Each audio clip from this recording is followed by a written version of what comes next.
Namaskar and welcome to the second session of Financial Management Subjects lecture.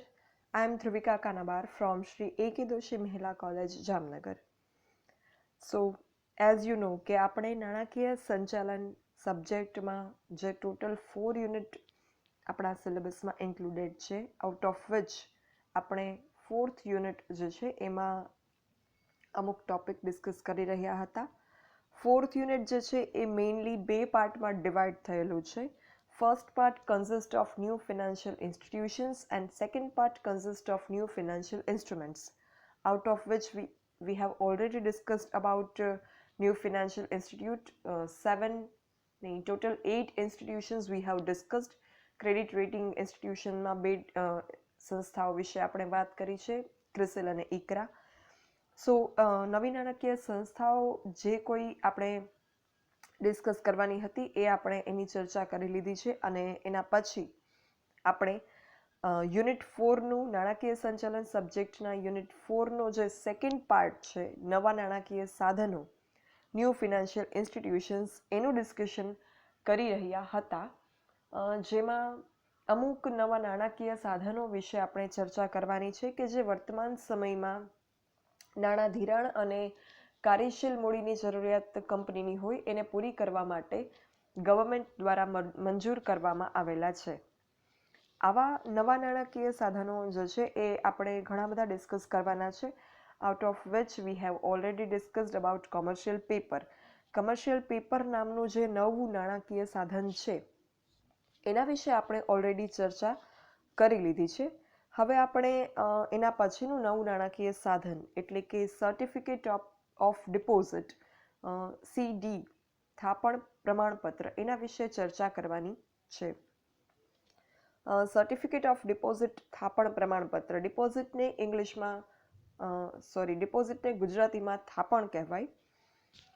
હવે આ થાપણ પ્રમાણપત્ર જે છે એ કઈ રીતે નવું નાણાકીય સાધન છે, કઈ રીતે વર્ક કરે છે એની જો વાત કરીએ તો થાપણ પ્રમાણપત્ર એટલે કે CD, સર્ટિફિકેટ ઓફ ડિપોઝિટ, એક ચોક્કસ સમયગાળા માટે, નિર્ધારિત સમય માટે થાપણ રસીદ બેંક દ્વારા આપવામાં આવે છે. એટલે કે ડિપોઝિટ રિસીટ જે છે એ બેંક દ્વારા આપવામાં આવતી હોય છે for certain period of time. એને કહેવાય થાપણ પ્રમાણપત્ર, એને કહેવામાં આવે છે સર્ટિફિકેટ ઓફ ડિપોઝિટ. એમાં ચોક્કસ વ્યાજદર થાપણ પત્ર આપતી વખતે નિશ્ચિત કરેલું હોય કે કેટલું વ્યાજ જે છે એ થાપણ ઉપર આપવામાં આવશે. It is decided in advance. અને આ જે વ્યાજદર છે એ બદલવાની બેંકને સ્વતંત્રતા હોય છે. બેંક એ વ્યાજદરમાં વધારો ઘટાડો કરી શકે છે, ફેરફાર ચેન્જીસ કરી શકે છે. અને થાપણની કિંમત જે હોય એના ઉપર વટાવ આપવાની સ્વતંત્રતા પણ બેંકને હોય છે. So only scheduled commercial bank can issue the certificate of deposit for fixed period of time.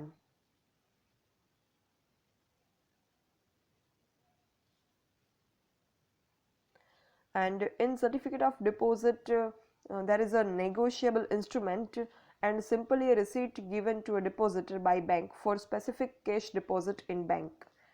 જ્યારે જે થાપણ આપનાર ડિપોઝિટર હોય છે એ અમુક અમાઉન્ટની કેશ બેંકમાં જમા કરે, એના બદલામાં જે છે એ સિમ્પલી એને એક રિસીટ આપવામાં આવતી હોય છે, એને કહેવાય સર્ટિફિકેટ ઓફ ડિપોઝિટ, થાપણ પ્રમાણપત્ર. બેંક જે છે એને એક રિસીટ આપે. તમે કેમ ક્યાંય ફીસ ચૂકવો એટલે તમને એક પહોંચ મળે, એની રિસીટ મળે. સેમ વે જ્યારે થાપણદાર એટલે કે ડિપોઝિટર છે, when depositor deposits specific amount of cash in bank, જ્યારે થાપણદાર અમુક રૂપિયા પોતાના રોકડ બેંકમાં જમા કરે, in return of that depositor receives a simple receipt known as certificate of deposit. Minimum size of certificate of deposit is rupees 5 lakhs and to be issued in multiples of 1 lakh with maturity of 91 days to 1 year. આ જે certificate of deposit છે એની ન્યૂનતમ મર્યાદા રૂપિયા 5 લાખ છે અને એને 1 લાખના ગુણાંકમાં ઇસ્યુ કરી શકાય છે અને એની પાકતી મુદત જે છે એ 91 દિવસથી લઈને 1 વર્ષ સુધીની હોઈ શકે. It means કે from 91 days to 365 days of time period of maturity can be there in case of certificate of deposits.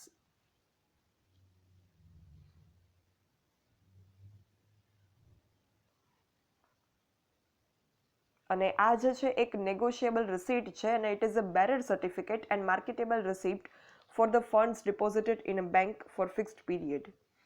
હવે આ જે થાપણ પત્ર છે એ વટાવી શકાય એવો એક બેરર દસ્તાવેજ છે. અને હવે આ જે બેરર દસ્તાવેજ છે, થાપણ પ્રમાણપત્ર જે છે એ રોકાણકાર અને બેન્કર બંને માટે ફાયદાકારક છે ફ્રોમ સર્ટેન વ્યૂ પોઈન્ટ્સ. થાપણ પ્રમાણપત્ર રોકાણકાર અને બેન્કર બંને માટે જે છે એ અમુક રીતે ફાયદાકારક છે. એ કઈ રીતે? તો બેન્કર જે છે એ પાકતી તારીખ સુધી થાપણ ઉપાડવામાં નહીં આવે એની બેન્કરને ખાતરી હોય છે. What does it mean? It means કે બેન્કર જે છે એ એટલા સમયગાળામાં, એટલે જેટલા પણ દિવસોનો કે જેટલા પણ ટાઈમ પીરિયડનું થાપણ પ્રમાણપત્ર હશે, સીડી હશે, એટલા સમયગાળા સુધી ફંડ્સ એની પાસે રહેશે. It is certain, it is fix. It means કે બેન્કર જે છે એ એટલા સમયગાળા માટે તો એ નાણાંનો ઉપયોગ કરી જ શકે અને નિશ્ચિત રોકાણ કરી જ શકે. For that period of time till that it is not matured, ત્યાં સુધી એ ફંડનો ઉપયોગ બેન્કર ઈચ્છે ત્યાં કરી શકે. બિકોઝ એને ખ્યાલ છે કે એ ફંડ જે છે એ ઉપાડવામાં આવશે નહીં, ઉપાડી શકાશે નહીં. એટલે એટલા સમય માટે, ભલે 91 દિવસનો મિનિમમ ટાઈમ પીરિયડ હોય, બટ એટલા સમયગાળા માટે પણ બેન્કર વિલ બી શ્યોર કે bank do not require to return the amount of certificate of deposit within that period of time. એટલા સમયગાળા માટે એ નાણાં થાપણદારને રિટર્ન કરવાના નથી. બેન્કરને એ ખાતરી છે. એટલા માટે બેન્કર નિશ્ચિંત રીતે એ રોકાણ જે છે એટલા દિવસો માટે એનીવેર કરી શકે. પછી રોકાણકારને શું ફાયદો આનાથી?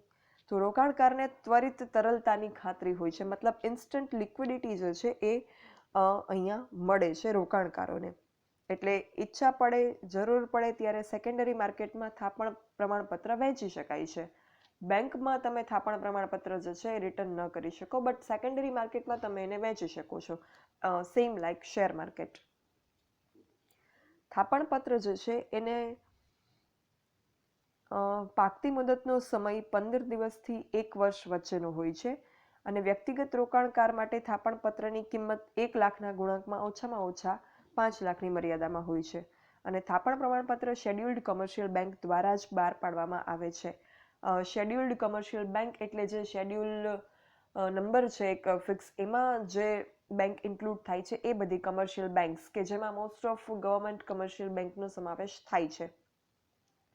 આ બધી બેંક જે છે એ આવું થાપણ પ્રમાણપત્ર બહાર પાડી શકે છે.